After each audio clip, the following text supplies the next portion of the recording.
Ramai orang tak reti guna tape ni dengan betul. Kadang-kadang bila ukur first dapat ukuran lain, bila ukur kali kedua dapat ukuran lain pula. Mari sini aku ajar macam mana nak guna tape ni dengan betul. Okay, first, kalau kau nak ukur bucu ni, kau jangan letak kat atas macam ni. Kau kena letak ke bawah macam ni and tarik sikit, baru tepat bacaan dia. Kalau kau nak ukur atas ni boleh, tapi kau kena lapik satu benda and then tolak tape ni macam ni, baru ukuran dia tepat. Sebab apa? Sebab kebanyakan tape macam ni dia dah ada zero position. Kalau kau tengok betul-betul dekat punya penyangkut ni, dia boleh goyang-goyang.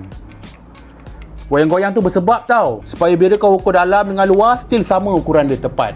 Tapi kau kena tekanlah sikit and tarik sikit, oh dia bergerak. Itu nama dia zero position. So lepas ni kau jangan risau kenapa benda ni bergerak-gerak. Tepat ke? Memang itu function dia. Macam tape yang aku pakai ni, tape daripada tas tool. Dia punya tape kala hitam, tulisan dia kala hijau, so senang nak nampak dan gelap. Lepas tu ukuran dia ada cm, ada inci, ada kaki. Itu yang paling penting. And dia punya quality tape dia ni pun okey lah, not bad. Tak adalah senang patah. Design dia cantik, nampak dalam, material ABS. Cuma satulah, bila kau beli tape murah ni, dia kurang solid sikit. Boleh pakai tapi jangan bagi jatuh. Kalau jatuh takut pecah. Yelah, harga pun murah. Kalau kau tak percaya harga dia murah, kau check kat link bawah tu.